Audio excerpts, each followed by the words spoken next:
As per the study, it is said that humans share DNA with animals and plants at least by 50%.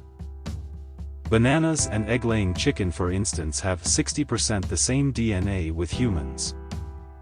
Domesticated cattle share about 80% of human DNA, 85% with mice, and the closest are chimpanzees with 96% shared DNA with humans. The chart shown shows how we supposedly evolve.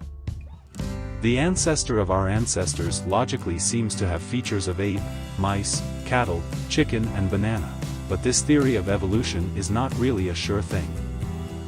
A separate theory, called intelligent design, is one of the more sophisticated alternative theories to evolution, well known for its support from Lehigh University biochemist Michael B. Intelligent design does not dispute the definition of evolution as change over time or, for the most part, that living things are related by common ancestry.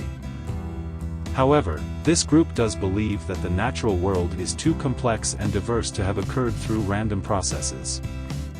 Of course, we do not deny the scientific findings that we do share humans' DNA with animals and plants at least by 50%, but how can these findings be reconciled with the biblical account in Genesis? First, take note that the days in this creation were not really a literal day but a division of a process-by-process creation which is needed for the next phase of creation. In 2 Peter 3 verse 8, "One day to the Lord is like 1,000 years." Does it mean that one day equals 1,000 years?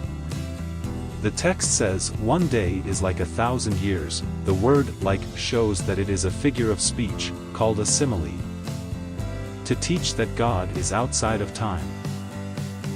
In fact, the figure of speech is so effective in its intended aim precisely because the day is literal and contrasts so vividly with 1,000 years, to the eternal creator of time. A short period of time and a long period of time may as well be the same. Meaning, a day to the Lord may range from day 1 to million years. In Genesis account, plants were made on the third day. This day spanned from 1,000 to million years, and starting from this day, plants grow and die in cycle, leaving DNA footprints that sticks to the ground.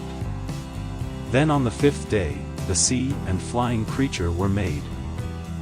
This also spanned from 1,000 to million years, whereby these creatures were adapting to its environment and some were evolving to become land creatures. These creatures evolve, live and dies in a repeated cycle for a million years, leaving DNA footprints on the ground. Then on the sixth day, land creatures were made. Animals reproduce and die in cycle, leaving DNA footprints on the ground. Thus the ground on this day was now mixed with DNA of plants and animals. It was also on this day that the man was created using raw material, which was the ground mixed with DNA footprints of plant and animals. As a result, at least 50% of human DNA was shared with plants and animals. Comment, like, share, follow, and subscribe.